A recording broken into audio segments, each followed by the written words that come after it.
Chapter 38. We returned to Constantinople, and after a day or two spent in exhausting marches about the city and voyages up the Golden Horn in cakes, we steamed away again. We passed through the Sea of Marmora and the Dardanelles, and steered for a new land, a new one to us at least, Asia, as we had as yet only acquired a bowing acquaintance with it through pleasure excursions to Scutari and the regions round about. We passed between Lemnos and Mytilene and saw them as we had seen Elba and the Balearic Isles, mere bulky shapes with the softening mists of distance upon them, whales in a fog, as it were. Then we held our course southward, and began to read up celebrated Smyrna.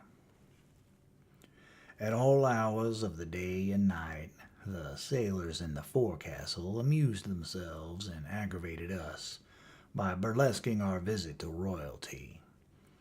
The opening paragraph of our address and to the emperor was framed as follows. We are a handful of private citizens of America, traveling simply for recreation and unostentatiously as becomes our unofficial state, and therefore we have no excuse to tender for presenting ourselves before your majesty, save the desire of offering our grateful acknowledgments to the Lord of a realm, which through good and through evil report has been the steadfast friend of the land we so well loved. The third cook, crowned with a resplendent tin basin and wrapped royally in a tablecloth, mottled with grease spots and coffee stains, and bearing a scepter that looked strangely like a belaying pin, walked upon a dilapidated carpet and perched himself upon the capstan, careless of the flying spray. His tarred and weather-beaten chamberlains, dukes, and high lord admirals surrounded him, arrayed in all the pomp that spare tarpaulins and remnants of old sails could furnish. Then the visiting watch below, transformed into graceless ladies and uncouth pilgrims by rude travesties upon waterfalls, hoop skirts, white kid gloves, and swallowtail coats, moved solemnly up the companionway and, bowing low, began a system of complicated and extraordinary smiling, which few monarchs could look upon and live. Then the mock consul, a slush-plastered deck sweep, drew out a soiled fragment of paper and proceeded to read laboriously. To His Imperial Majesty Alexander II, Emperor of Russia. We are a handful of private citizens of America, traveling simply for recreation and unostentatiously, as becomes our unofficial state, and therefore we have no excuse to tender for presenting ourselves before your Majesty, the Emperor. Then what the devil did you come for? Save the desire of offering our grateful acknowledgments to the Lord of a realm which, the Emperor. Oh, damn the address! Read it to the police! Chamberlain, take these people over to my brother, the Grand Dukes, and give them a square meal. Adieu, I am happy, I am gratified, I am delighted, I am bored. Adieu, adieu, vamos to ranch. The first groom of the palace will proceed to count the portable articles of value belonging to the premises. The farce then closed, to be repeated again with every change of the watches, and embellished with new and still more extravagant inventions of pomp and conversation. At all times of the day and night, the phraseology of that tiresome address fell upon our ears. Grimy sailors came down out of the foretop, placidly announcing themselves as a handful of private citizens of America, traveling simply for recreation and unostentatiously, etc. The coal passes moved to their duties in the profound depths of the ship, explaining the blackness of their faces and their uncouthness of dress, with a reminder that they were a handful of private citizens traveling simply for recreation, etc. And when the cry rang through the vessel at midnight, 8 bells, larboard watch, turn out, the larboard watch came gaping and stretching out of their den with the everlasting formula. Aye, aye, sir, we are a handful of private citizens of America, traveling simply for recreation and unostentatiously as becomes our unofficial state. As I was a member of the committee and helped to frame the address, these sarcasms came home to me. I never heard a sailor proclaiming himself a handful of American citizens traveling for recreation, but I wished he might trip and fall overboard, and so reduce his handful by one individual, at least. I never was so tired of any one phrase as the sailors made me of the opening sentence of the address to the Emperor of Russia. This seaport of Smyrna, our first notable acquaintance in Asia, is a closely packed city of 130,000 inhabitants, and, like Constantinople, it has no outskirts. It is as closely packed at its outer edges as it is in the center, and then the habitations leave suddenly off, and the plain beyond seems houseless. It is just like any other Oriental city, that is to say, its Muslim houses are heavy and dark and as comfortless as so many tombs. Its streets are crooked, rudely and roughly paved, and as narrow as an ordinary staircase. The streets uniformly carry a man to any other place than the one he wants to go to, and surprise him by landing him in the most unexpected localities.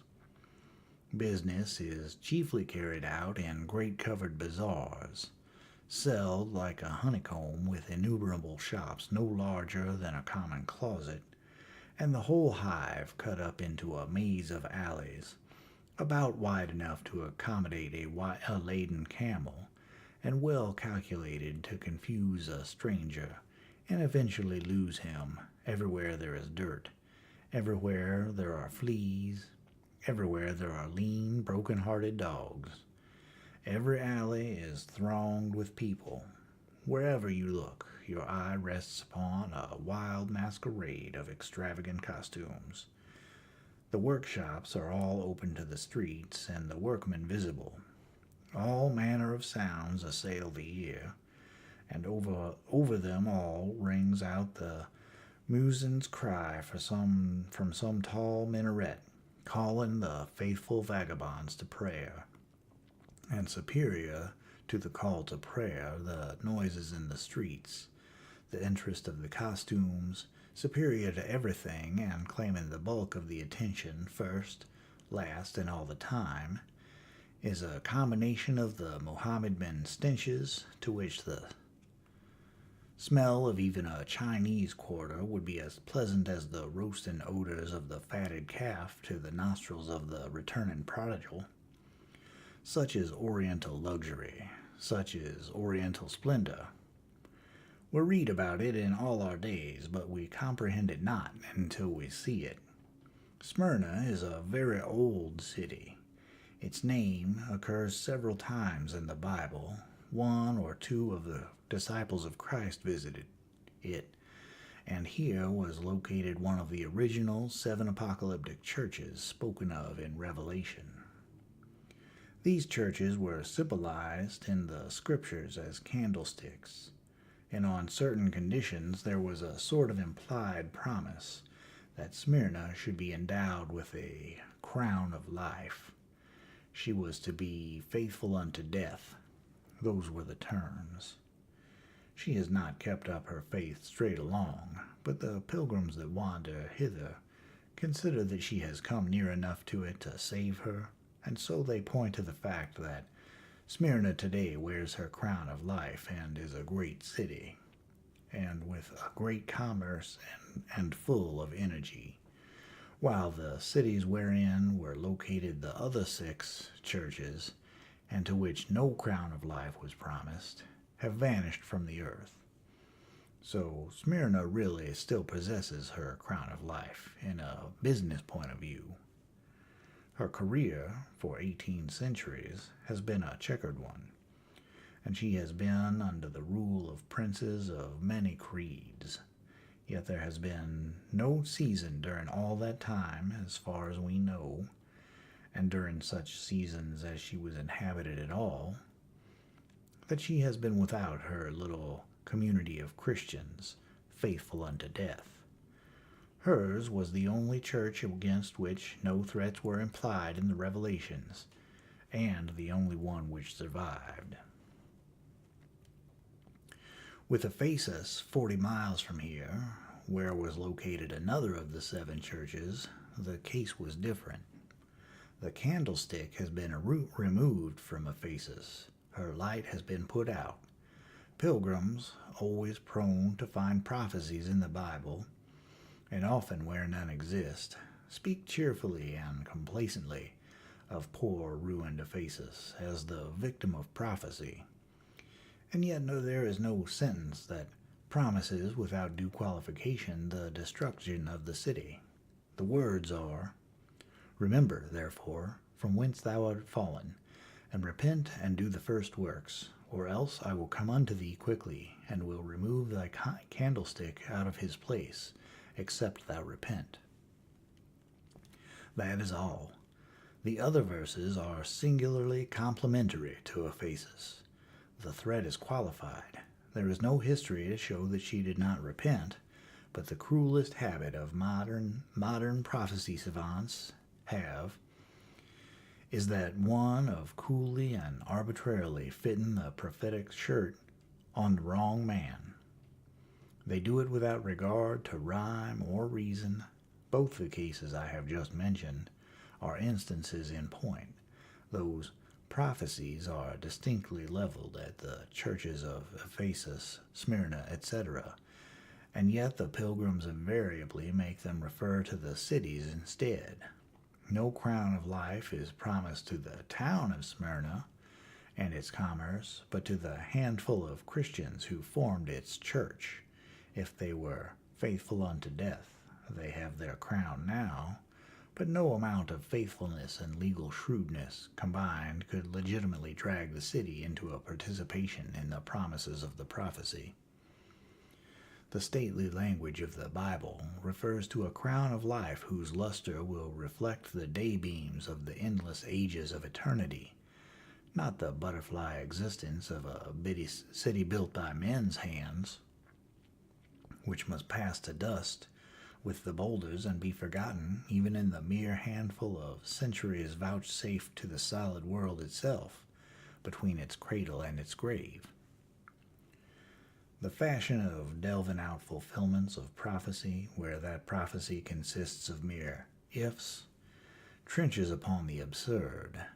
Suppose 1,000 years from now, a malarious swamp builds itself up in the shallow harbor of Smyrna, or something else kills the town, and suppose also that within that time, the swamp that has filled the renowned harbor of Ephesus and rendered her ancient site deadly and uninhabitable today, becomes hard and healthy ground. Suppose the natural consequence ensues, to wit, that Smyrna becomes a melancholy ruin, and Ephesus is rebuilt. What would the prophecy savants say then? They would coolly skip over our age of the world, and say, Smyrna was not faithful unto death, and so her crown of life was denied her. Ephesus repented, and lo, her candlestick was not removed.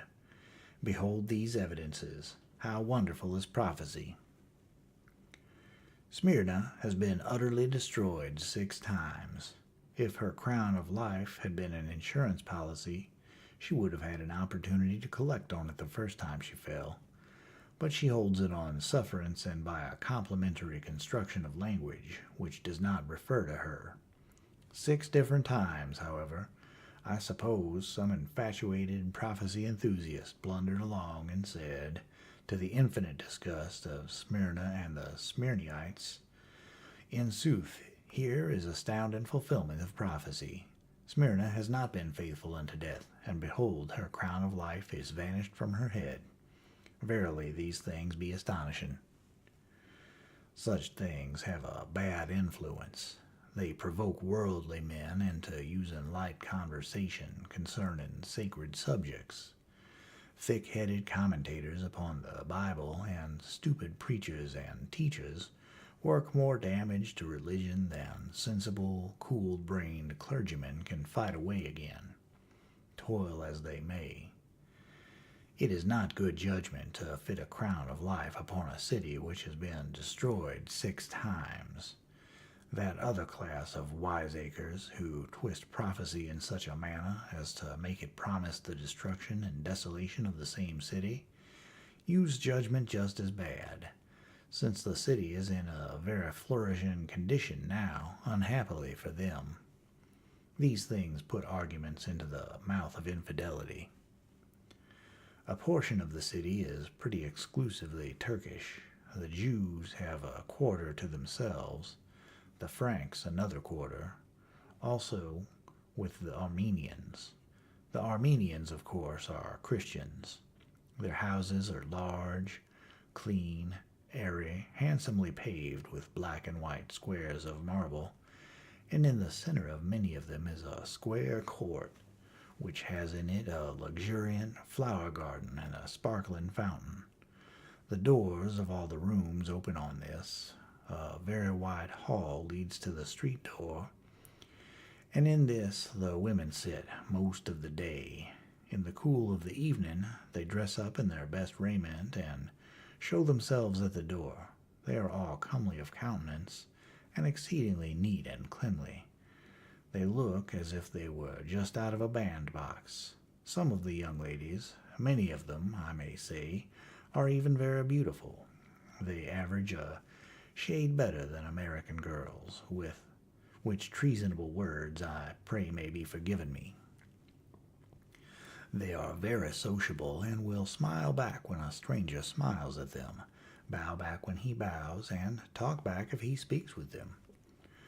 No introduction is required. An hour's chat at the door with a pretty girl one never saw before is easily obtained and is very pleasant. I have tried it. I could not talk anything but English, and the girl knew nothing but Greek or Armenian or some other barbarous tongue. But we got along very well. I find that in cases like these, the fact that you cannot comprehend each other isn't much of a drawback. In that Russian town of Yalta, I danced in an astonishing sort of dance an hour long, and I had not heard of before, with a very pretty girl, and we talked incessantly and laughed exhaustingly, and neither one ever knew what the other was driving at, but it was splendid. There were 20 people in the set, and the dance was very lively and complicated. It was complicated enough without me. With me it was more so. I threw in a figure now and then that surprised those Russians, but I have never ceased to think of that girl. I have written to her, but I cannot direct the epistle because her name is one of those 9-jointed Russian affairs, and there are not enough letters in our alphabet to hold out. I am not reckless enough to try to pronounce it when I am awake, but I make a stagger at it in my dreams, and get up with lockjaw in the morning. I am fading. I do not take my meals now with any sort of regularity. Her dear name haunts me still in my dreams. It is awful on teeth. It never comes out of my mouth, but it fetches an old snag along with it, and then the lockjaw closes down and nips off a couple of the last syllables, but they taste good. Coming through the Dardanelles, we saw camel trains on shore with the glasses, but we were never close to one till we got to Smyrna. These camels are very much larger than the scrawny specimens one sees in the menagerie. They stride along these streets in single file, a dozen in a train, with heavy loads on their backs, and a fancy-looking Negro in Turkish costume, or an Arab preceding them on a little donkey, and completely overshadowed and rendered insignificant by the huge beasts.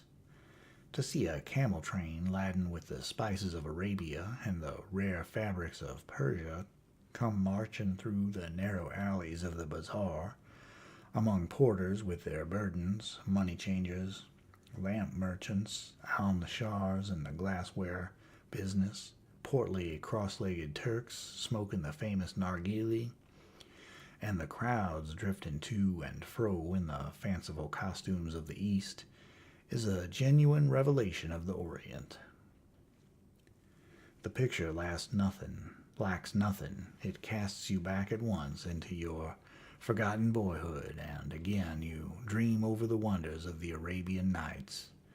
Again your companions are princes, your lord is the Caliph Harun al-Rashid, and your servants are terrific giants and genii that come with smoke and lightning and thunder, and go as a storm goes when they depart.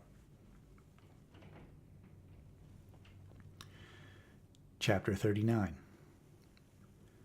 We inquired and learned that the lions of Smyrna consisted of the ruins of the ancient citadel, whose broken and prodigious battlements frown upon the city from a lofty hill just in the edge of the town.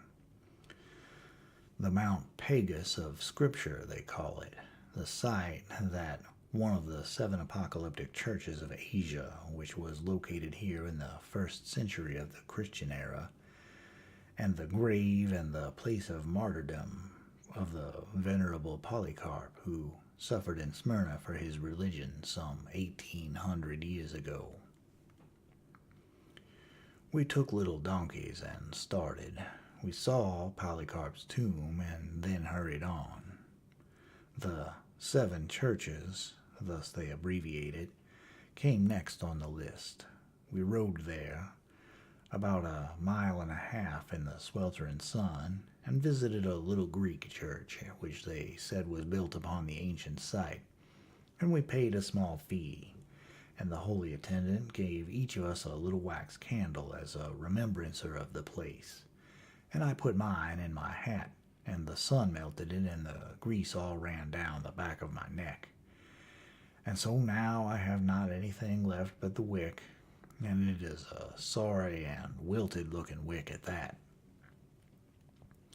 Several of us argued as well as we could that the church mentioned in the Bible meant a party of Christians and not a building, that the Bible spoke of them as being very poor, so poor, I thought, and so subject to persecution, as per Polycarp's martyrdom, that in the first place they probably could not have afforded a church edifice, and in the second would not have dared to build it in the open light of day if they could, and finally that if they had had the privilege of building it, common judgment would have suggested that they built it somewhere near the town. But the elders of the ship's family ruled us down and scouted our evidences. However, retribution came to them afterward. They found that they had been led astray and had gone to the wrong place. They discovered that the accepted site is in the city. Riding through the town, we could see marks of the 6 Smyrnas that have existed here and been burned up by fire or knocked down by earthquakes. The hills and the rocks are rent asunder in places. Excavations expose great blocks of building stone that have lain buried for ages, and all the mean houses and walls of modern Smyrna along the way are spotted white with broken pillars, capitals, and fragments of sculpted marble that once adorned the lordly palaces that were the glory of the city in the olden time. The ascent of the hill of the citadel is very steep, and we proceeded rather slowly. But there were matters of interest about us. In one place, 500 feet above the sea, the perpendicular bank on the upper side of the road was 10 or 15 feet high, and the cut exposed 3 veins of oyster shells, just as we have seen quartz veins exposed in the cutting of a road in Nevada or Montana. The veins were about 18 inches thick and 2 or 3 feet apart, and they slanted along downward for a distance of 30 feet or more, and then disappeared where the cut joined the road. Heaven only knows how far a man might trace them by stripping. They were clean, nice oyster shells, large and just like any other oyster shells. They were thickly massed together, and none were scattered above or below the veins. Each one was a well-defined lead by itself, and without a spur. My first instinct was to set up the usual, "Notice, we the undersigned claim 5 claims of 200 feet each, and 1 for discovery, on this ledge or lode of oyster shells, with all its dips, spurs, angles, variations, and sinuosities, and 50 feet on each side of the same, to work it, etc., according to the mining laws of Smyrna." They were just such perfectly natural-looking leads that I could hardly keep from taking them up. Among the oyster shells were mixed many fragments of ancient, broken crockery ware. Now, how did those masses of oyster shells get there? I cannot determine. Broken crockery and oyster shells are suggestive of restaurants. But then they could have had no such places away up there on that mountainside in our time, because nobody has lived up there. A restaurant would not pay in such a stony, forbidden, desolate place. And besides, there were no champagne corks among the shells. If there ever was a restaurant there, it must have been in Smyrna's palmy days, when the hills were covered with palaces. I could believe in one restaurant on those terms, but then, how about the 3? Did they have restaurants there at 3 different periods of the world? Because there are 2 or 3 feet of solid earth between the oyster leads, evidently the restaurant solution will not answer. The hill might have been the bottom of the sea once and been lifted up with its oyster beds by an earthquake, but then, how about the crockery? And moreover, how about 3 oyster beds, one above another, and thick strata of good, honest earth between? That theory will not do. It is just possible that this hill is Mount Ararat, and that Noah's Ark rested here, and he ate oysters and threw the shells overboard. But that will not do either. There are the 3 layers again, and the solid earth between. And besides, there were only 8 in Noah's family. They could not have eaten all those oysters by themselves in only 2 or 3 months that they stayed atop that mountain. The beasts, however, it is simply as absurd to suppose he did not know any more than to feed the beasts on oyster suppers. It is painful. It is even humiliating. But I am reduced at last to one slender theory, that the oysters climbed up there of their own accord. But what object could they have had in view? What did they want up there? What could any oyster want to climb a hill for? To climb a hill must necessarily be fatiguing and annoying. An exercise for an oyster. The most natural conclusion would be that the oysters climbed up there to look at the scenery. Yet when one comes to reflect upon the nature of an oyster, it seems plain that he does not care for scenery. An oyster has no taste for such things. He cares nothing for the beautiful.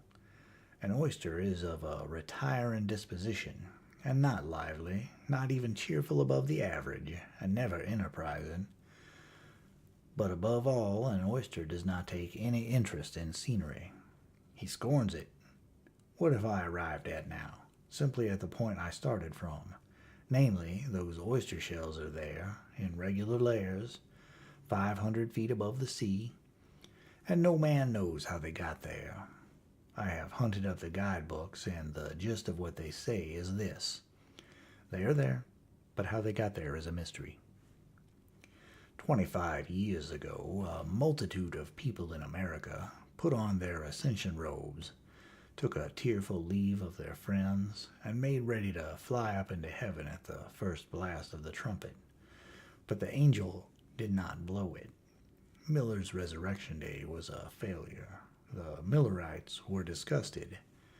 I did not suspect that there were Millers in Asia Minor, but a gentleman tells me that they had it all set for the world to come to an end in Smyrna one day about 3 years ago.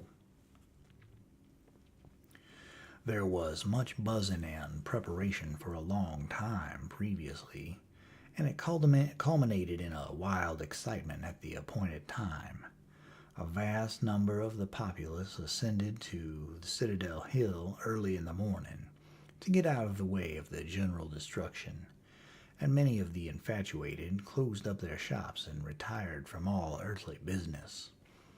But the strange part of it was that at about 3 in the afternoon, while this gentleman and his friends were at dinner in the hotel, a terrific storm of rain, accompanied by thunder and lightning, broke forth and continued with dire fury for 2 or 3 hours.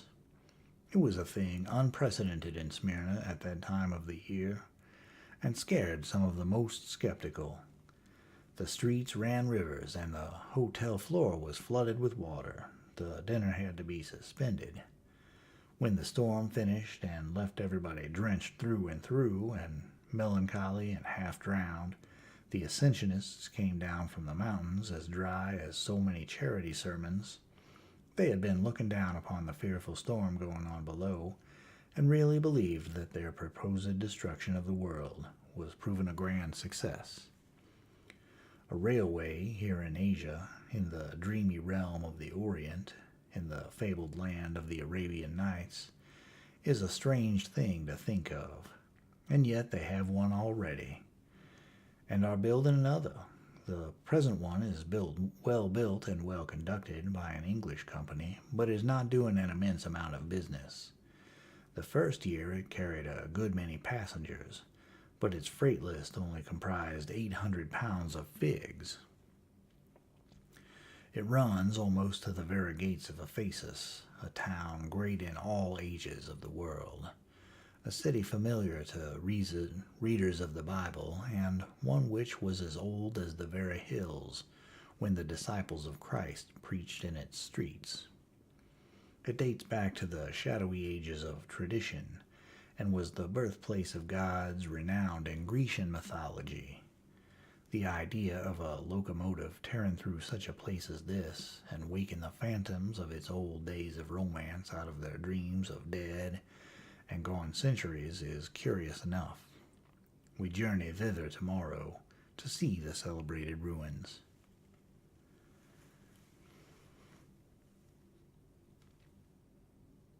Chapter 40. This has been a stirring day. The superintendent of the railway put a train at our disposal, and did us the further kindness of accompanying us to Ephesus, and giving to us his watchful care. We brought 60 scarcely perceptible donkeys in the freight cars, for we had much ground to go over. We had seen some of the most grotesque costumes along the line of the railroad that can be imagined. I am glad that no possible combination of words could describe them, for I then might be foolish enough to attempt it. At ancient Asaluk, in the midst of a forbidden desert, we came upon long lines of ruined aqueducts and other remnants of architectural grandeur that told us plainly enough we were nearing what had been a metropolis once. We left the train and mounted the donkeys, along with our invited guests, pleasant young gentlemen from the officers' list of an American man-of-war.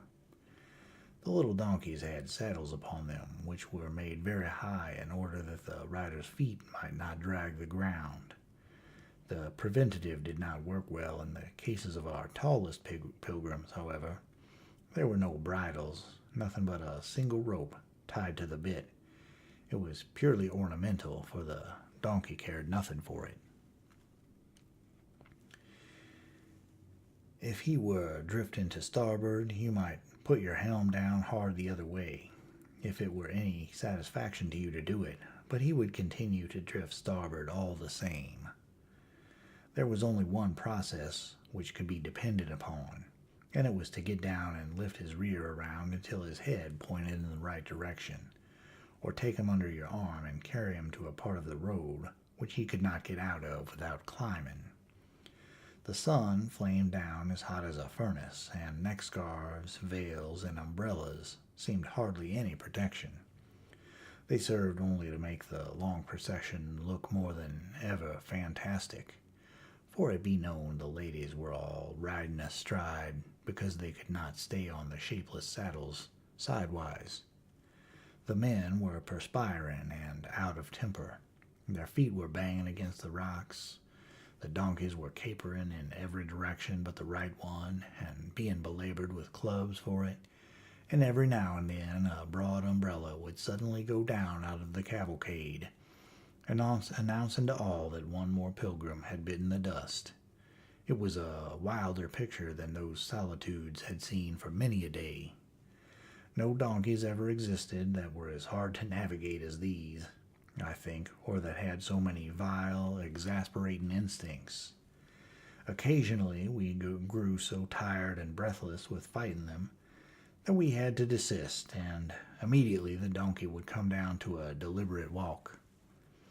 This, with the fatigue and the sun, would put a man asleep, and soon as the man was asleep, the donkey would lie down.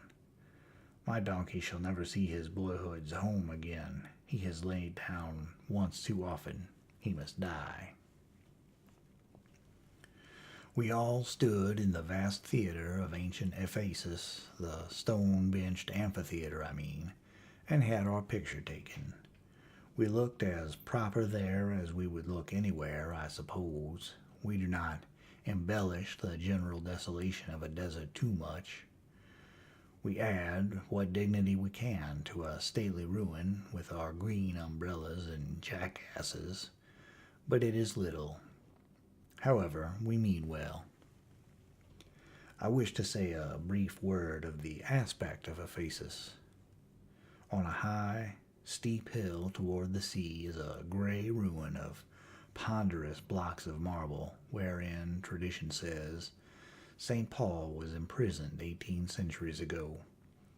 From these old walls you have the finest view of the desolate scene where once stood Ephesus, the proudest city of ancient times, and whose temple of Diana was so noble in design and so exquisite of workmanship that it ranked high in the list of the 7 wonders of the world. Behind you is the sea. In front is a level green valley, a marsh, in fact, extending far away among the mountains. To the right of the front view is the old citadel of Asaluk, and on a high hill the ruined mosque of the Sultan Selim stands near it in the plain. This is built over the grave of St. John, and was formerly a Christian church.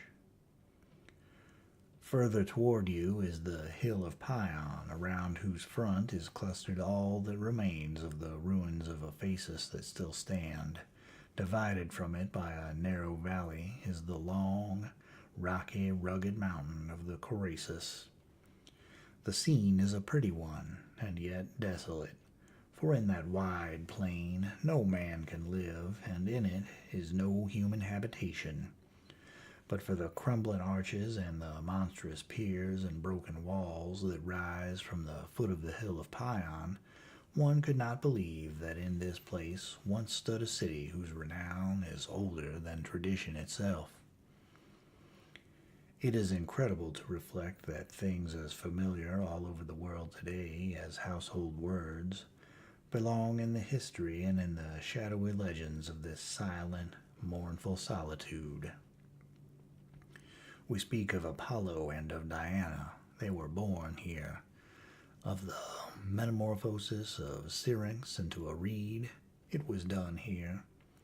Of the great god Pan, he dwelt in the caves of this hill of Caucasus. Of the Amazons, this was their best prized home. Of Bacchus and Hercules, both fought the warlike women here. Of the Cyclops, they laid the ponderous marble blocks of some of the ruins yonder. Of Homer, this was one of his many birthplaces. Of Sermon of Athens, of Alcibiades, Lysander, Aeschylus, they visited here. So did Alexander the Great. So did Hannibal and Antiochus, Scipio, Lucullus and Sylla, Brutus, Cassius, Pompey, Cicero, and Augustus.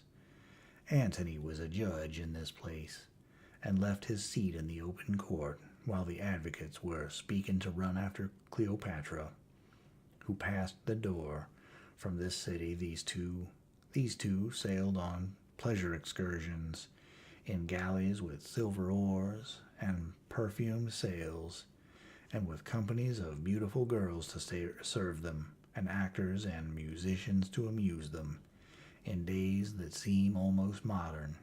So remote are they from the early history of this city. Paul the Apostle preached the new religion here, and so did John. And here it is supposed the former was pitted against wild beasts. For in 1 Corinthians 15:32 he says, "If ever the manner of men I have fought with beasts at Ephesus," etc. When many men still lived who had seen the Christ, here Mary Magdalene died, and here the Virgin Mary ended her days with John, albeit Rome has since judged it best to locate her grave elsewhere.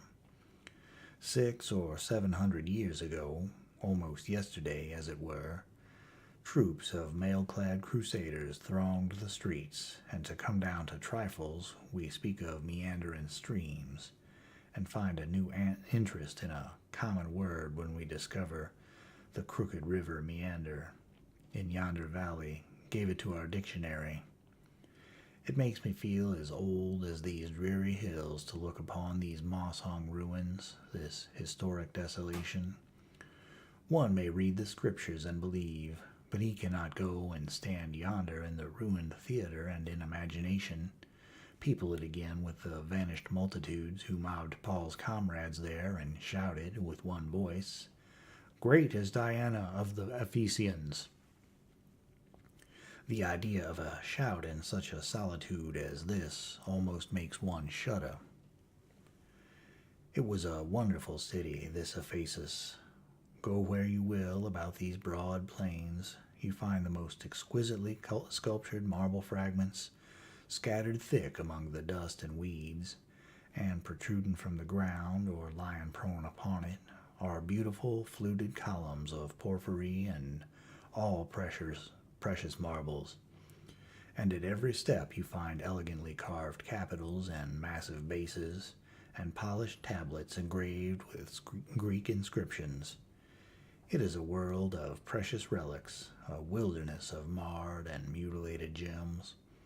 And yet what are these things to the wonders that lie buried here under the ground?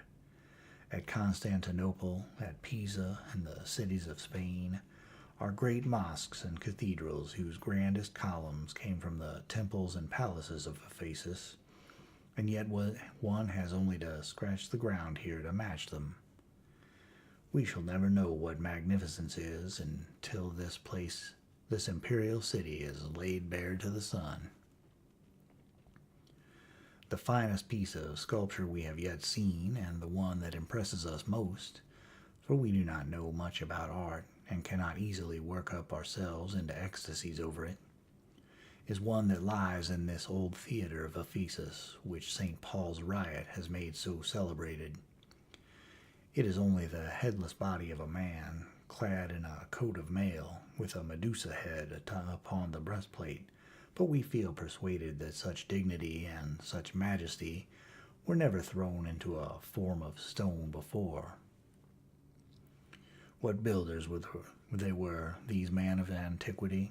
The massive arches of some of these ruins rest upon piers that are 15 feet square, and built entirely of blocks of solid marble, some of which are as large as a Saratoga trunk and some the size of a boarding house sofa.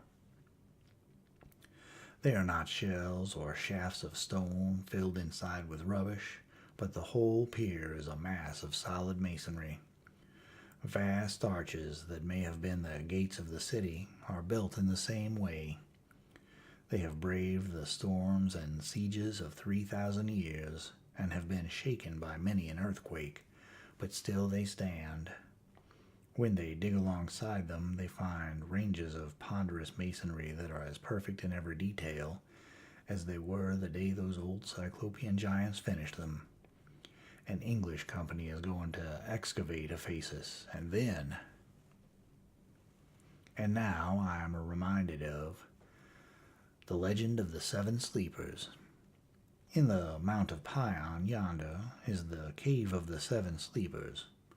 Once upon a time, about 1,500 years ago, 7 young men lived near each other in Ephesus who belonged to the despised sect of the Christians. It came to pass that the good king Maximilianus, I am telling this story for nice little boys and girls. It came to pass, I say, that the good king Maximilianus fell into persecuting the Christians, and as time rolled on, he made it very warm for them. So the 7 young men said one to the other, "Let us get up and travel." And they got up and they traveled. They tarried not to bid their fathers and mothers goodbye, or any friend they knew. They only took certain moneys which their parents had, and garments which belonged unto their friends, whereby they might remember them when far away. And they took also the dog Ketmer, which was the property of their neighbor Malchus, because the beast did run his head into a noose, which was one of the men was carrying carelessly, and they had not time to release him. And they took also certain chickens that seemed lonely in the neighboring coops, and likewise some bottles of curious liquors that stood near the grocer's window, and then they departed from the city. By and by they came to a marvelous cave in the hill of Pion, and entered into it and feasted, and presently they hurried on again. But they forgot the bottles of curious liquors, and left them behind. They traveled in many lands, and had many strange adventures. They were virtuous young men, and lost no opportunity that fell in their way to make their livelihood. Their motto was in these words, namely, "Procrastination is the thief of time." And so, whenever they did come upon a man who was alone, they said, "Behold, this person hath the wherewithal. Let us go through him." And they went through him, and at the end of 5 days they had waxed tired of travel and adventure, and longed to revisit their old home again, and hear the voices and see the faces that were dear unto their youth.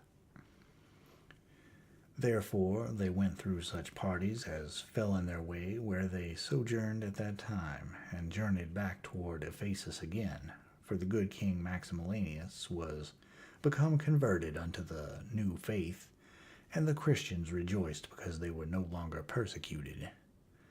One day, as the sun went down, they came to the cave in the Mount of Pion, and they said, each to his fellow, "Let us sleep here, and go and feast and make merry with our friends when the morning cometh." And each of the 7 lifted up his voice and said, "It is a whiz."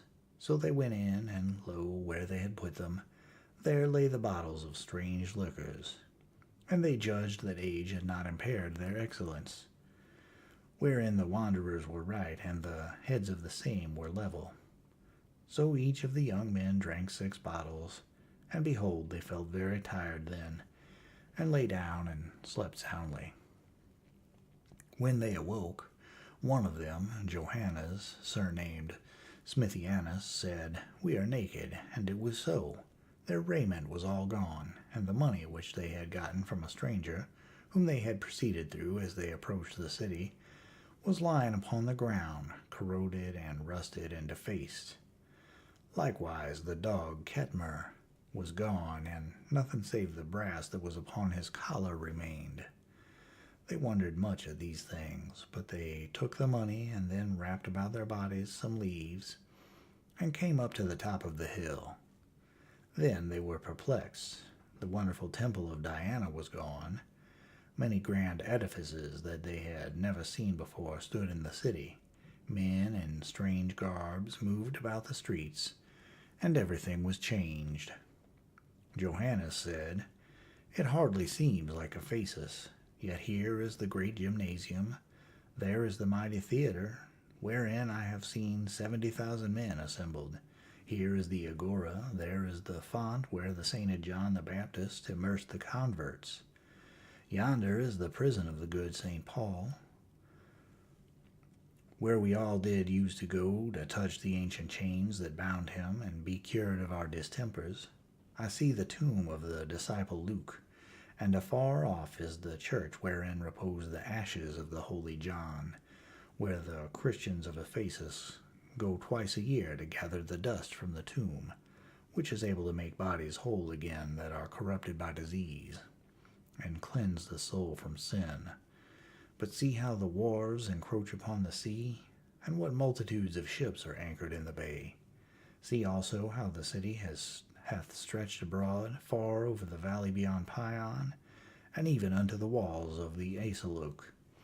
And lo, all the hills are white with palaces and ribbed with colonnades of marble. How mighty is Ephesus become!" And wondering at what their eyes had seen, they went down into the city, and purchased garments, and clothed themselves. And when they would have passed on, the merchant bit the coins which they had given him with his teeth, and turned them about, and looked curiously upon them, and casted them upon his counter, and listened if they rang. And then he said, "These be bogus." And they said, "Depart thou to Hades," and went their way. When they were come to their houses, they recognized them, although they seemed old and mean, and they rejoiced and were glad. They ran to the doors and knocked, and strangers opened and looked inquiringly upon them. And they said with great excitement, while their hearts beat high, and the color in their faces came and went, "Where is my father? Where is my mother? Where are Dionysius and Serapion and Pericles and Decius?" And the strangers that opened said, "We know not these." The seven said, "How you know them not? How long have ye dwelt here, and whither are they gone that dwelt here before?" And the strangers said, "Ye play upon us with a jest, young men. We and our fathers have sojourned under these roofs these 6 generations.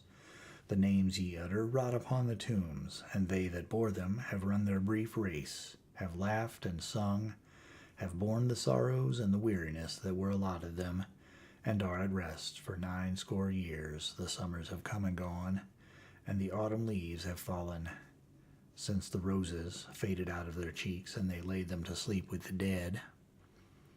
The 7 young men turned them away from their homes, and the strangers shut the doors upon them.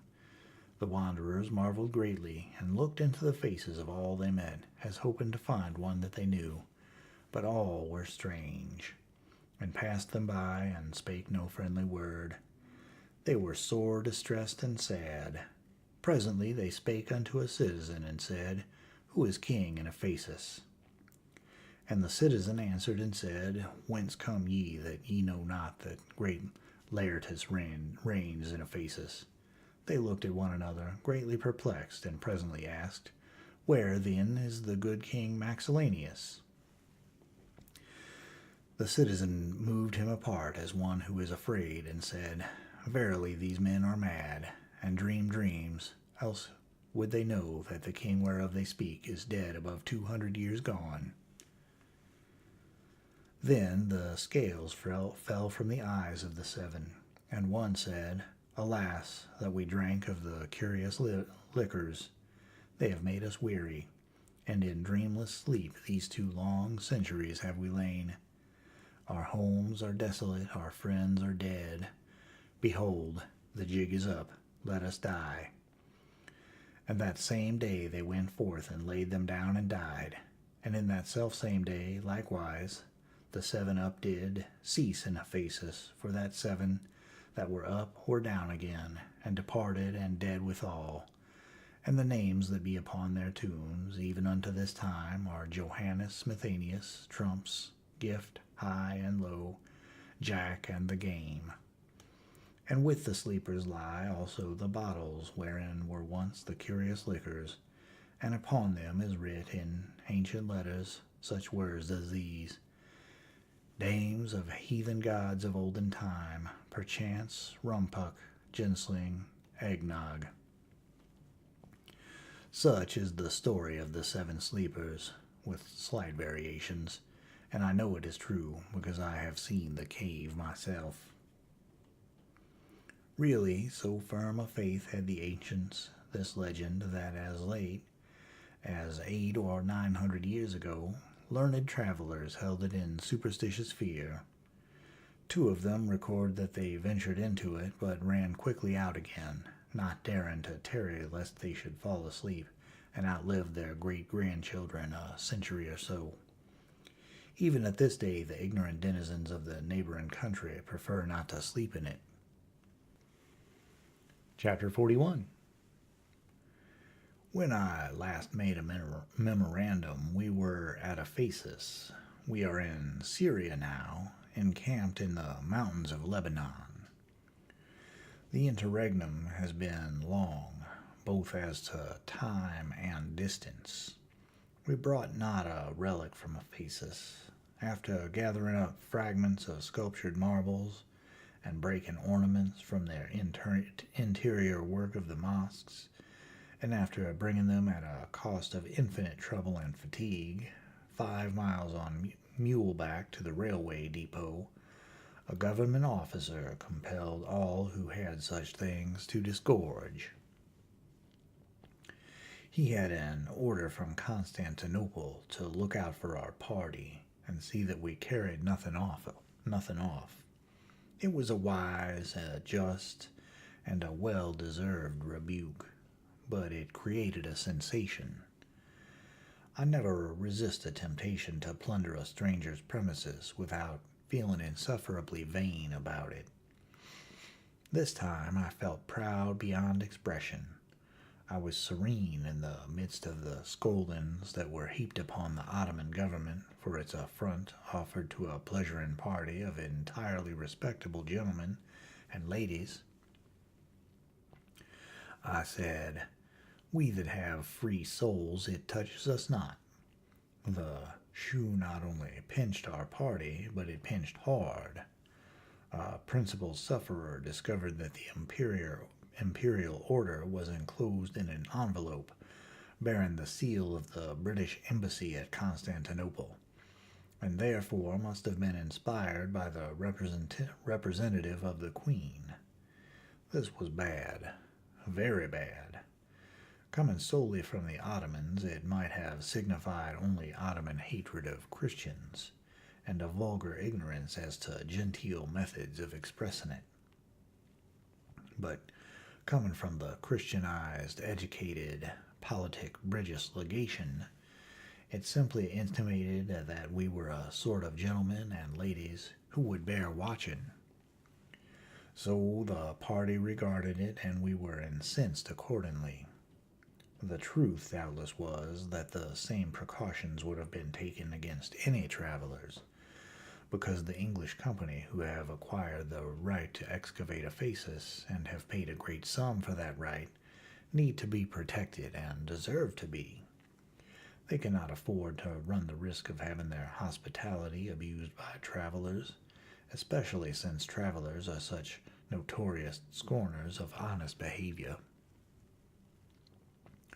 We sailed from Smyrna in the wildest spirit of expectancy, for the chief feature, the grand goal of the expedition, was near at hand. We were approaching the Holy Land.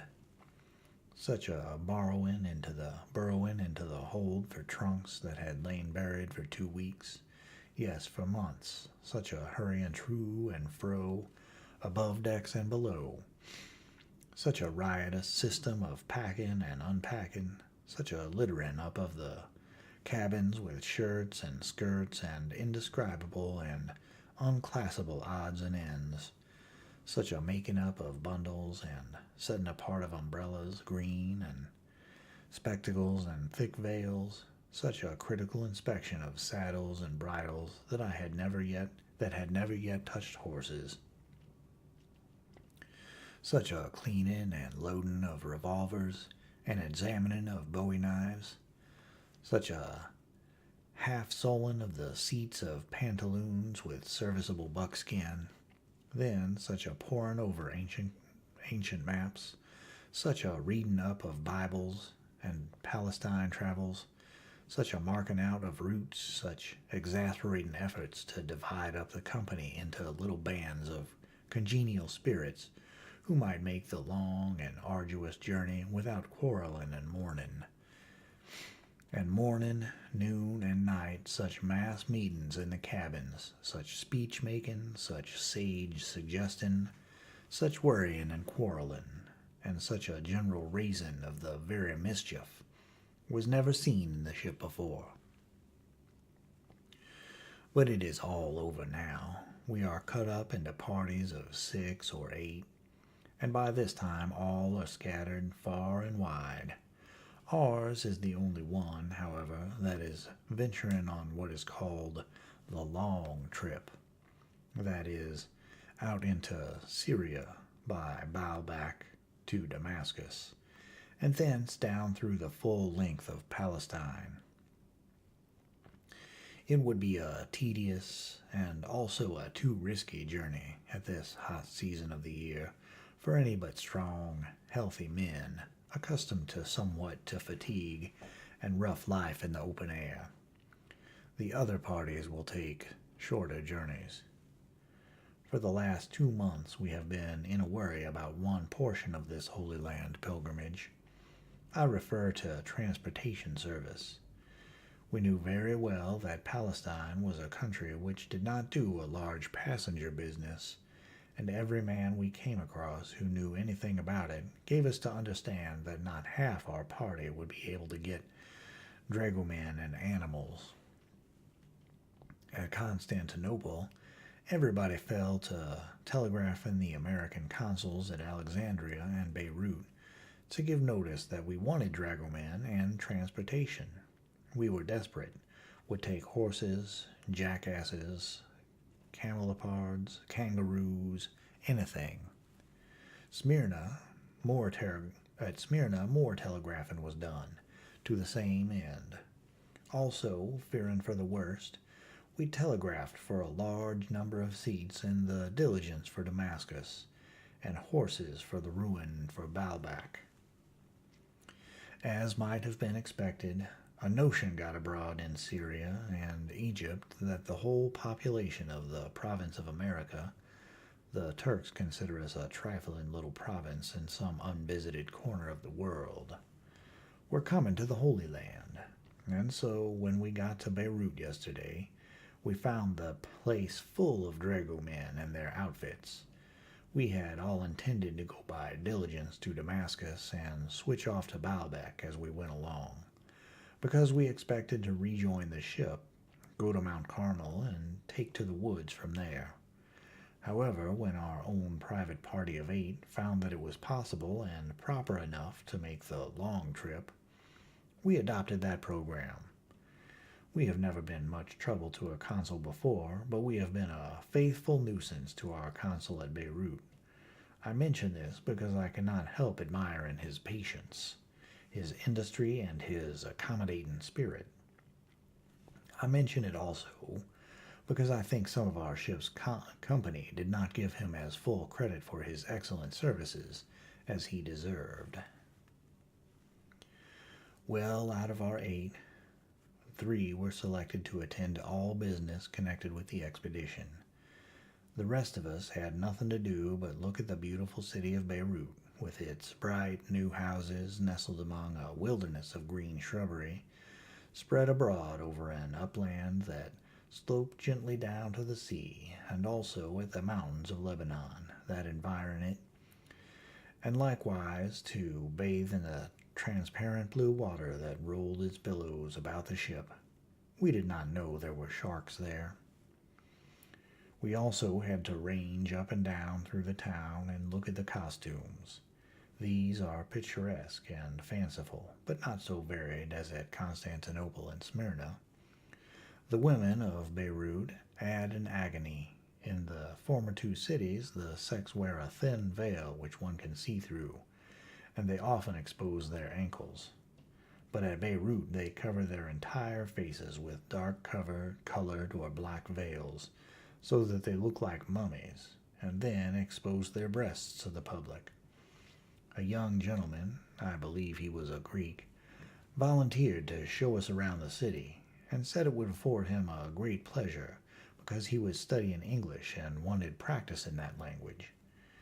When he had finished the rounds, however, he called for remuneration, said he hoped the gentleman would give him a trifle in the way of a few piastres, equivalent to a few 5-cent pieces. We did so. The consul was surprised when he heard it, and he said he knew the young fellow's family very well, and that they were an old and highly respectable family, and worth $150,000. Some people, so situated, would have been ashamed of the berth he had done with us, and his manner of crawling into it. At the appointed time, our business committee reported, and said all things were in readdress, that we were to start today with horses, pack animals, and tents, and go to Baalbek, Damascus, the Sea of Tiberias, and then southward by the way of the scene of Jacob's dream, and other notable Bible localities to Jerusalem. From thence, probably to the Dead Sea, but possibly not, and then strike for the ocean and rejoin the ship 3 or 4 weeks hence at Joppa. Terms $5 a day apiece, in gold, and everything to be furnished by the dragomen. They said we would lie as well as a hotel. I had read something like that before, and did not shame my judgment by believing a word of it. I said nothing, however, but packed up a blanket and a shawl to sleep in, pipes and tobacco, 2 or 3 woolen shirts, a portfolio, a guidebook, and a Bible.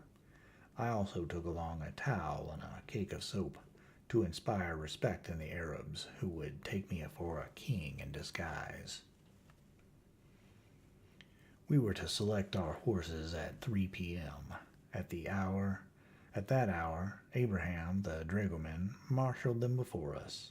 With all solemnity, I set it down here, that those horses were the hardest lot I ever did come across, and their accoutrements were in exquisite keeping with their style.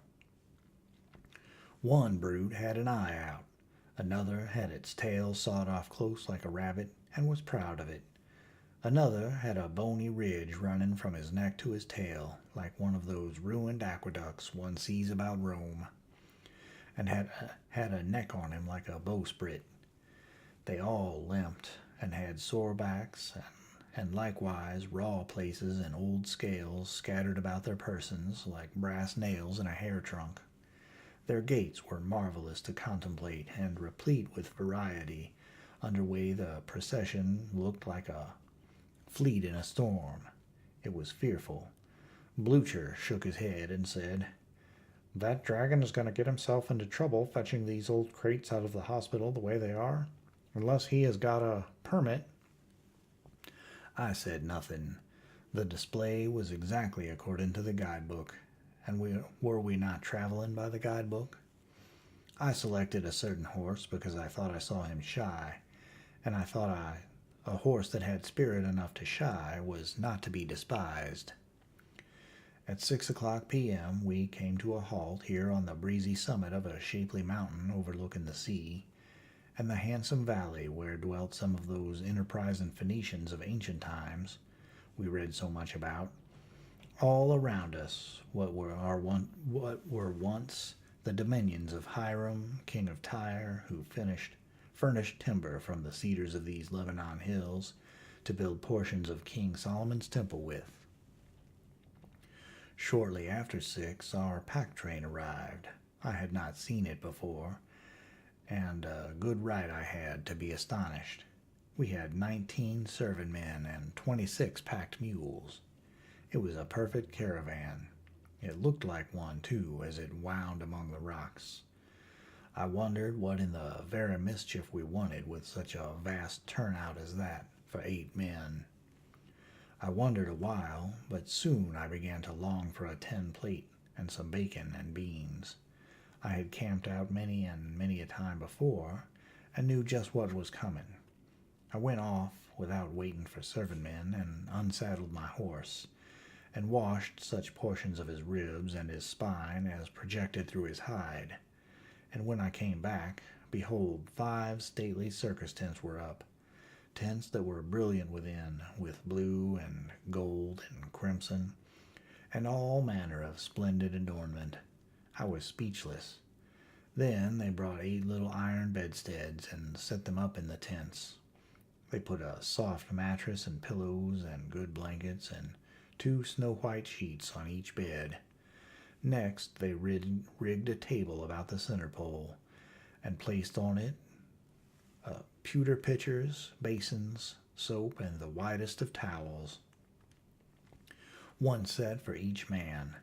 They pointed to pockets in the tent and said we could put our small trifles in them for convenience, and if we needed pins or such things, they were sticking everywhere. Then came the finishing touch. They spread carpets on the floor.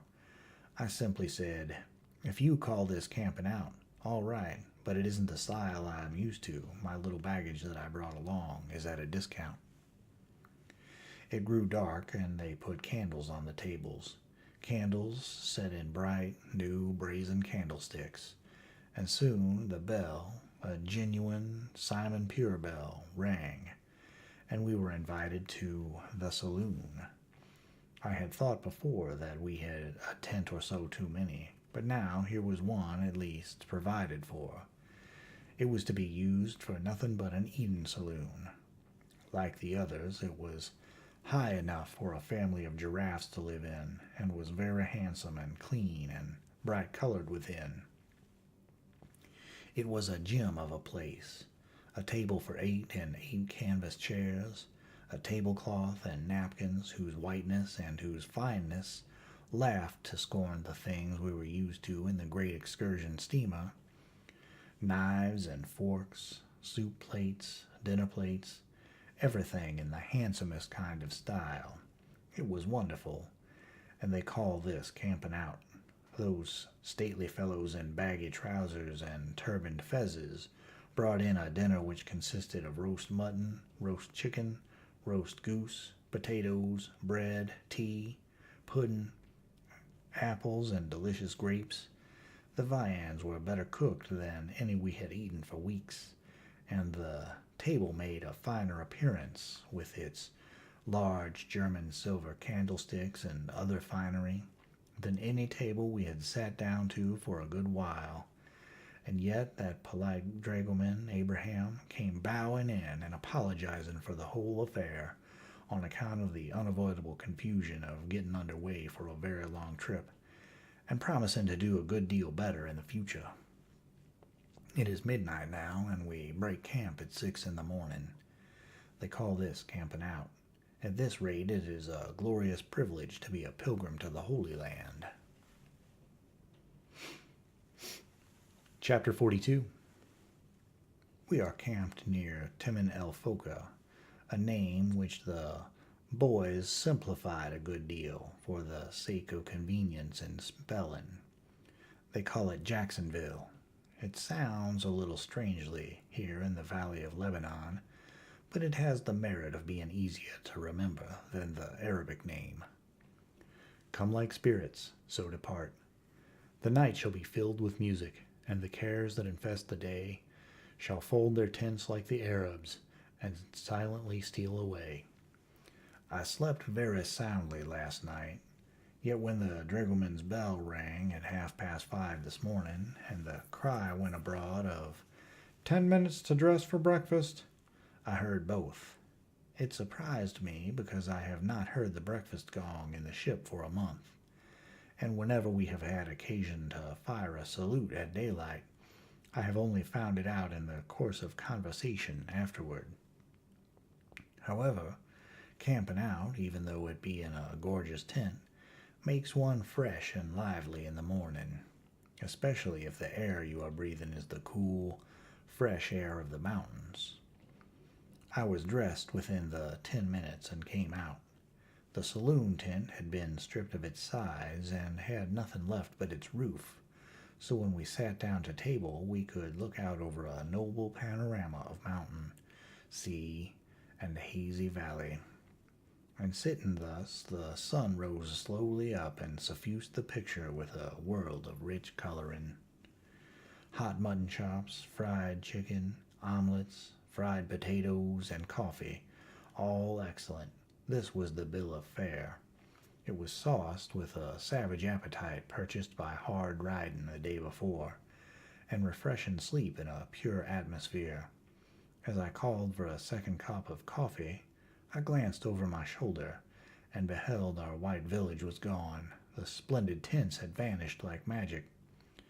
It was wonderful how quickly those Arabs had folded their tents, and it was wonderful also how quickly they had gathered the thousand odds and ends of the camp together and disappeared with them.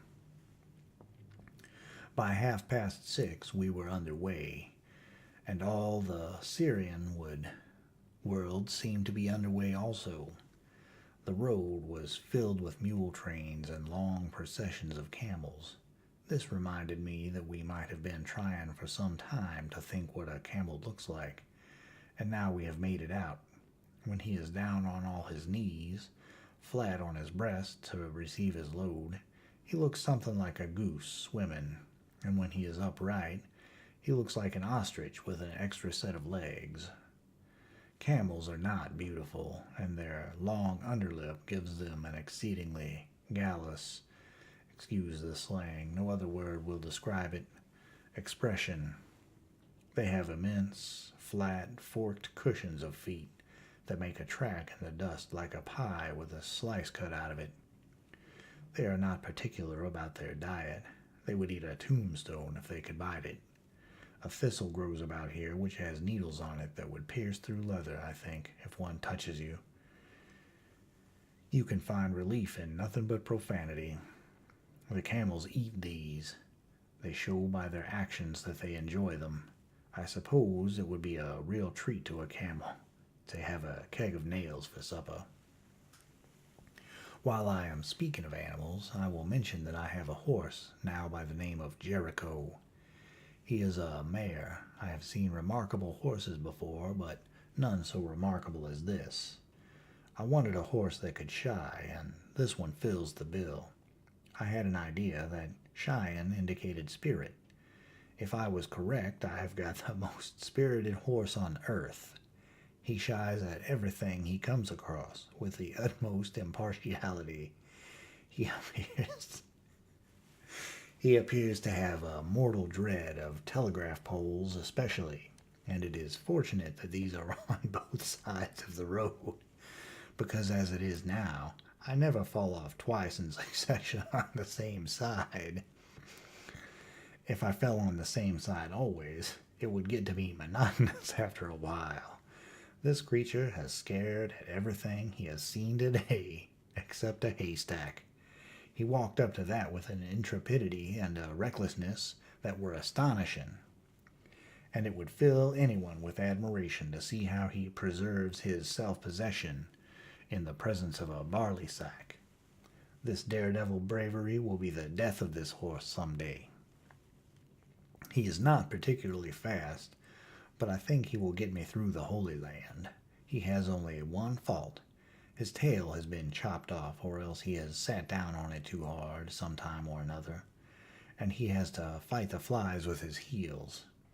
This is all very well, but when he tries to kick a fly off the top of his head with his hind foot, it is too much variety. He is going to get himself into trouble that way some day. He reaches around and bites my legs, too. I do not care particularly about that, only I do not like to see a horse too sociable. I think the owner of this prize had a wrong opinion about him. He has an idea that he was one of those fiery, untamed steeds, but he is not of that character. I know the Arab had this idea because when he brought the horse out for inspection in Beirut, he kept jerking at the bridle and shouting in Arabic, "Ho, will you? Do you want to run away, you ferocious beast, and break your neck?" When all the time the horse was not doing anything in the world and only looked like he wanted to lean up against something and think. Whenever he is not shying at things or reaching after a fly, he wants to do that yet. How it would surprise his owner to know this. We have been in a historical section of country all day. At noon, we camped 3 hours and took luncheon at Mexa, near the junction of the Lebanon Mountains and the Jebel el Kuniese, and it looked down into the immense, level, garden-like valley of Lebanon. Tonight we are camping near the same valley and have a very wide sweep of it in view. We can see the long, whale-backed ridge of Mount Hermon projecting above the eastern hills. The dews of Hermon are falling upon us now, and the tents are almost soaked with them. Over the way from us and higher up the valley, we can discern through the glasses the faint outlines of the wonderful ruins of Baalbek, the supposed Baal Gad of Scripture. Joshua and another person were the 2 spies who were sent into this land of Canaan by the children of Israel to report upon its character. I mean, they were the spies who reported favorably. They took back with them some specimens of the grapes of this country, and in the children's picture books they are always represented as bearing one monstrous bunch, swung to a pole between them, a respectable load for a pack train. The Sunday school books exaggerated it a little. The grapes are most excellent to this day, but the bunches are not as large as those in the pictures.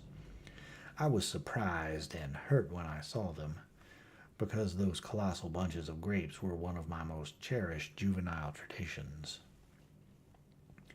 Joshua reported favorably, and the children of Israel journeyed on, with Moses at the head of the general government and Joshua in command of the army of 600,000 fighting men.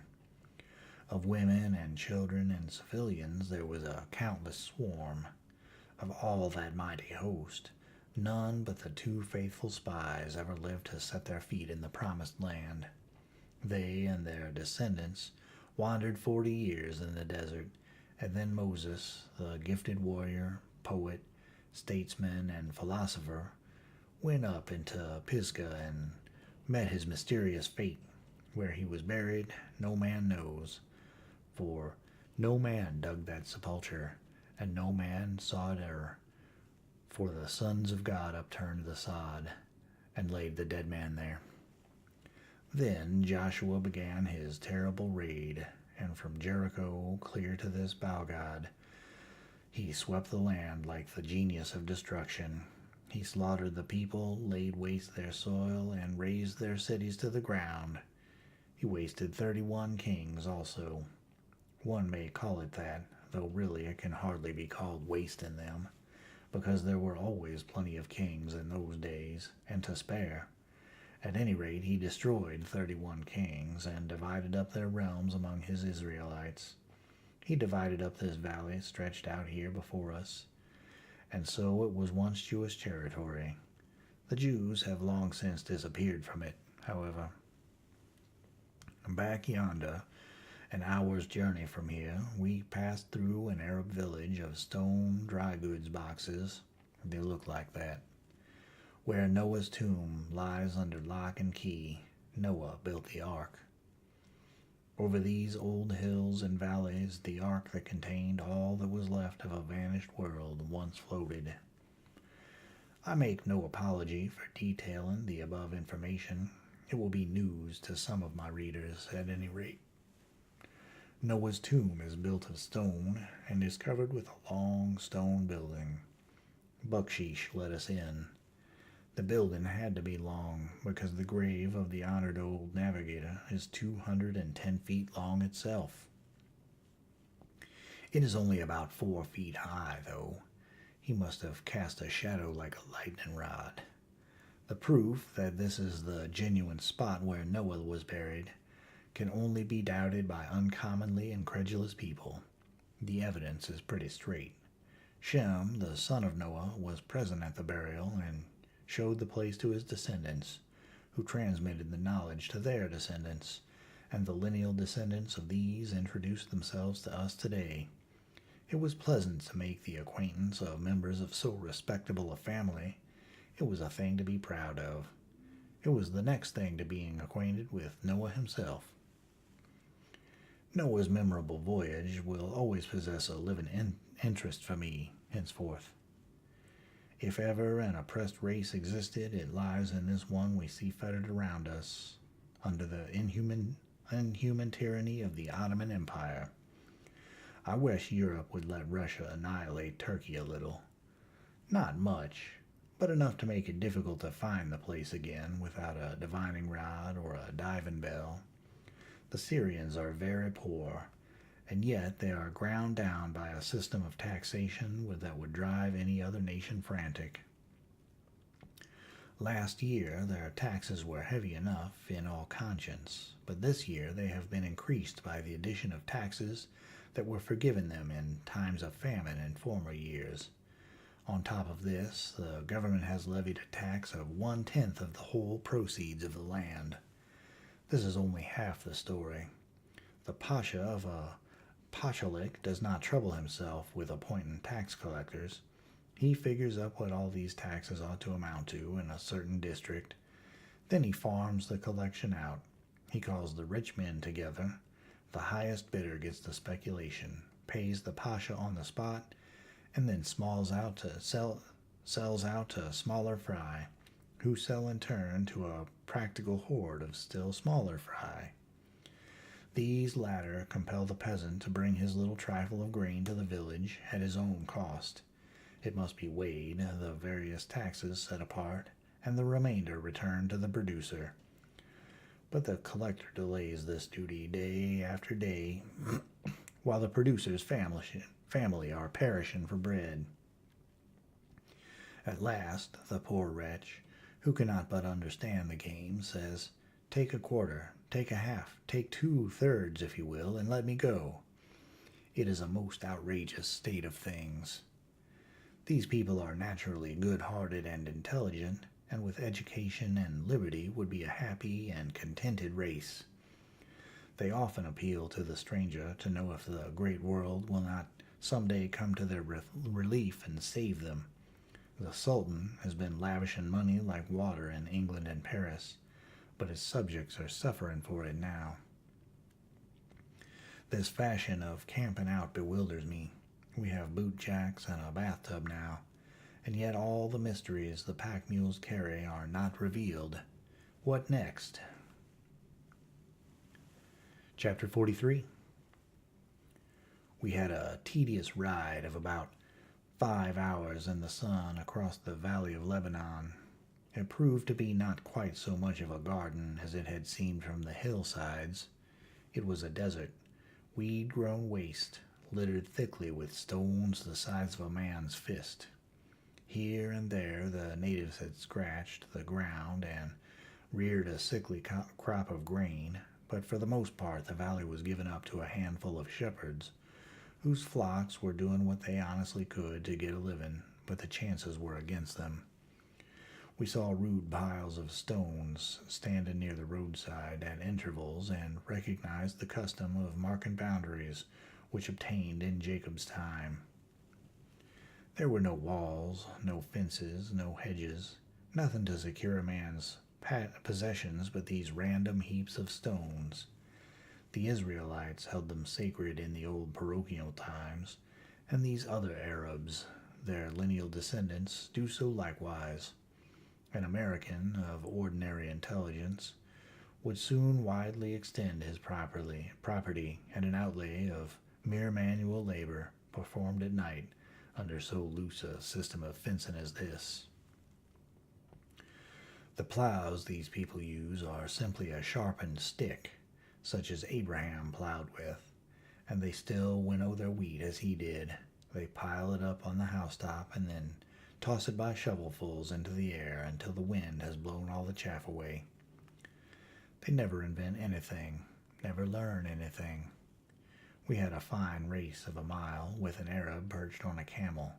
Some of the horses were fast and made very good time, but the camel scampered by them without any great effort. The yelling and shouting and whipping and galloping of all parties interested made it an exhilarating, exciting, and particularly boisterous race. At 11 o'clock our eyes fell upon the walls and columns of Baalbek, a noble ruin whose history is a sealed book. It has stood there for thousands of years, the wonder and admiration of travelers, but who built it or when it was built are questions that may never be answered. One thing is very sure, though, such grandeur of design, such grace of execution as one sees in the temples of Baalbek, have not been equaled or even approached in any work of men's hands that has been built within 20 centuries past.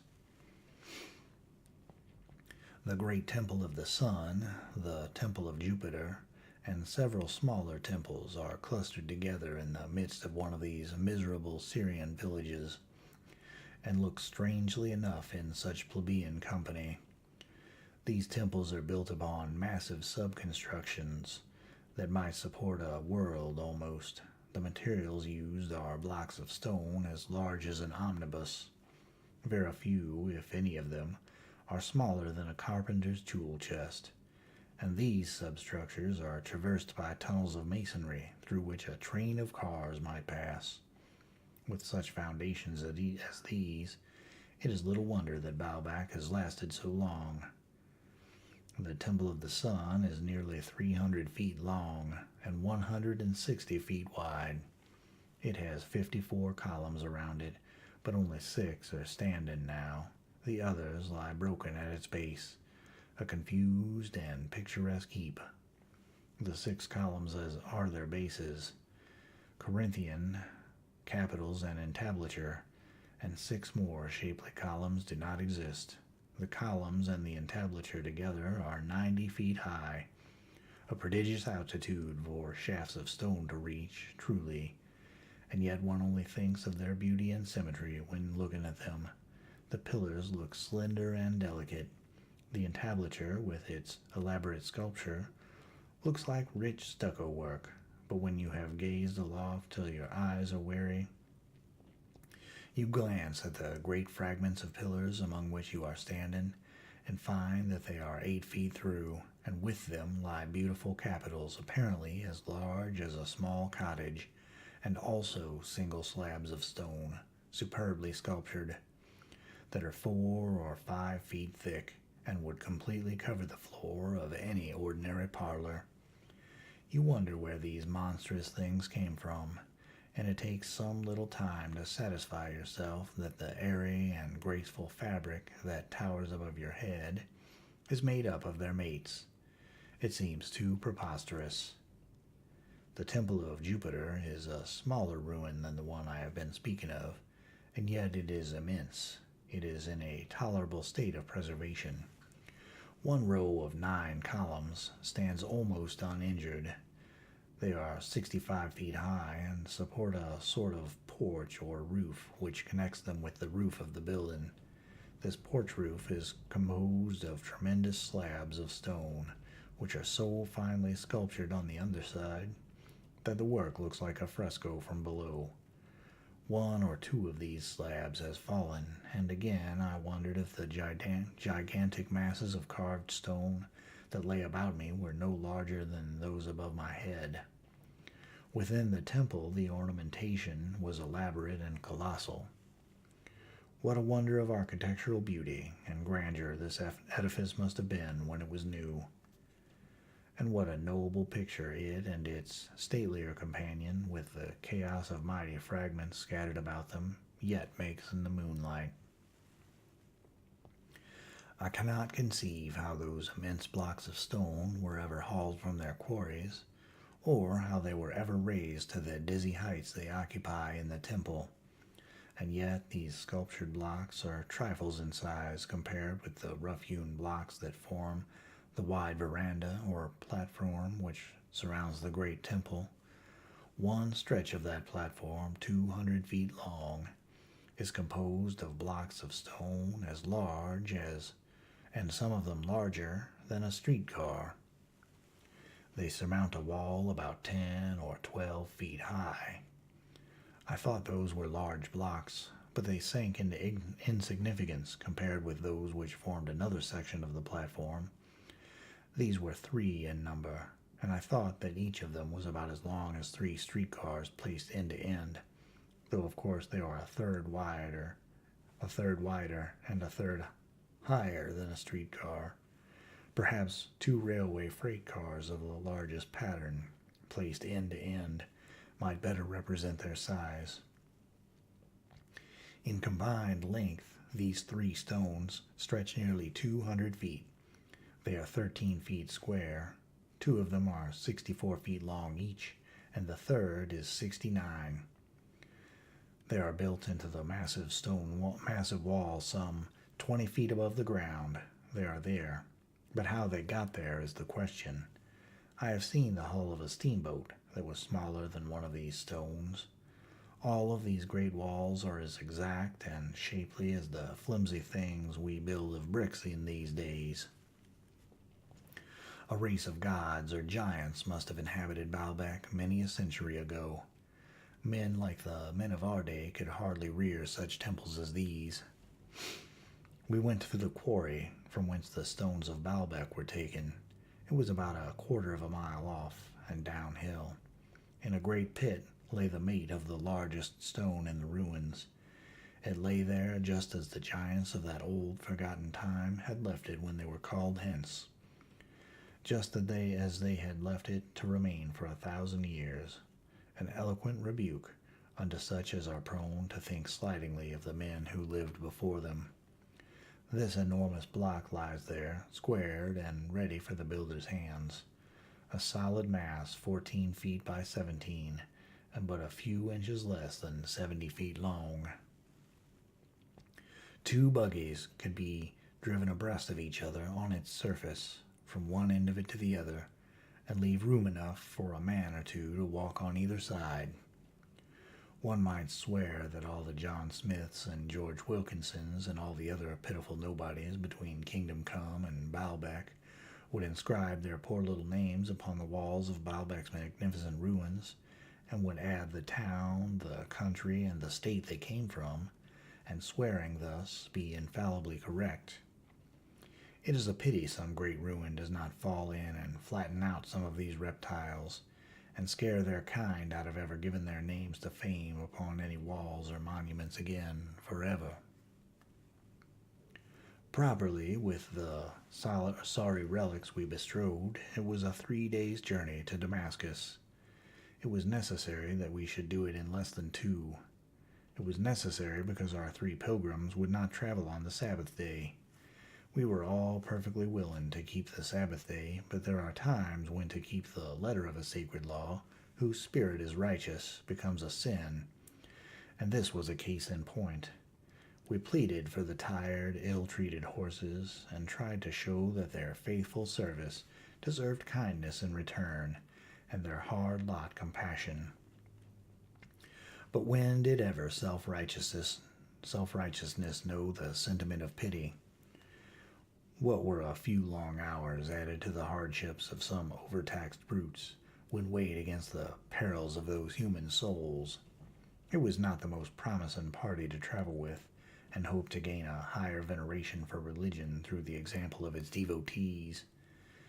We said the Savior who pitied dumb beasts and taught that the ox must be rescued from the mire, even on the Sabbath day, would not have counseled a forced march like this. We said the long trip was exhausting, and therefore dangerous in the blistering heats of summer, even when the ordinary day's stages were traversed, and if we persisted in this hard march, some of us might be stricken down with fevers of the country in consequence of it. Nothing could move the pilgrims. They must press on. Men might die, horses might die, but they must enter upon holy soil next week with no Sabbath-breaking stain upon them. Thus, they were willing to commit a sin against the spirit of religious law in order that they might preserve the letter of it. It was not worthwhile to tell them the letter kills. I am now talking about personal friends, men whom I like, men whom are good citizens, who are honorable, upright, conscientious, but whose idea of the Savior's religion seems to me distorted. They lecture our shortcomings unsparingly, and every night they call us together and read to us chapters from the Testament that are full of gentleness, of charity, and of tender mercy. And then all the next day they stick to their saddles clear up to the summits of those rugged mountains and clear down again.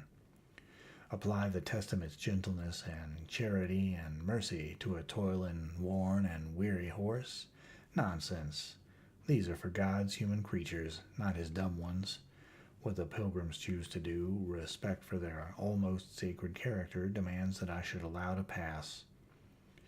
But I would so like to catch any other member of the party riding his horse up one of these exhausting hills once.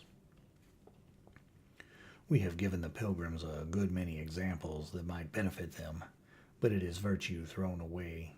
They have never heard a cross word out of our lips towards each other, but they have quarreled once or twice. We love to hear them at it after they have been lecturing us. The very first thing they did, coming ashore at Beirut, was to quarrel in the boat. I have said I like them, and I do like them, but every time they read me a scorcher of a lecture, I mean to talk back in print. Not content with doubling the legitimate stages, they switched off the main road and went away out of the way to visit an absurd fountain called Figia, because Balaam's ass had drunk there once. So we journeyed on, through the terrible hills and deserts and the roasting sun, and then far into the night, seeking the honored pool of Balaam's ass, the patron saint of all pilgrims like us. I find no entry but this in my notebook. Rode today, altogether 13 hours, through deserts, partly, and partly over barren, unsightly hills, and latterly through wild, rocky scenery, and camped at about 11 o'clock at night on the banks of a limpid stream, near a Syrian village. Did not know its name. Did not wish to know it, want to go to bed. 2 horses lame, mine and Jack's, and the others worn out. Jack and I walked for 3 or 4 miles over the hills, and led the horses. Fun, but of a mild type. 12 or 13 hours in the saddle, even in a Christian land and a Christian climate, and on a good horse, is a tiresome journey. But in an oven like Syria, in a ragged spoon of a saddle that slips fore and aft, and thwartships and every way, and on a horse that is tired and lame, and yet must be whipped and spurred with hardly a moment's cessation all day long, till the blood comes from his side, and your conscience hurts every time you strike if you are half a man, it is a journey to be remembered in bitterness of spirit, and execrated with emphasis for a liberal division of a man's lifetime.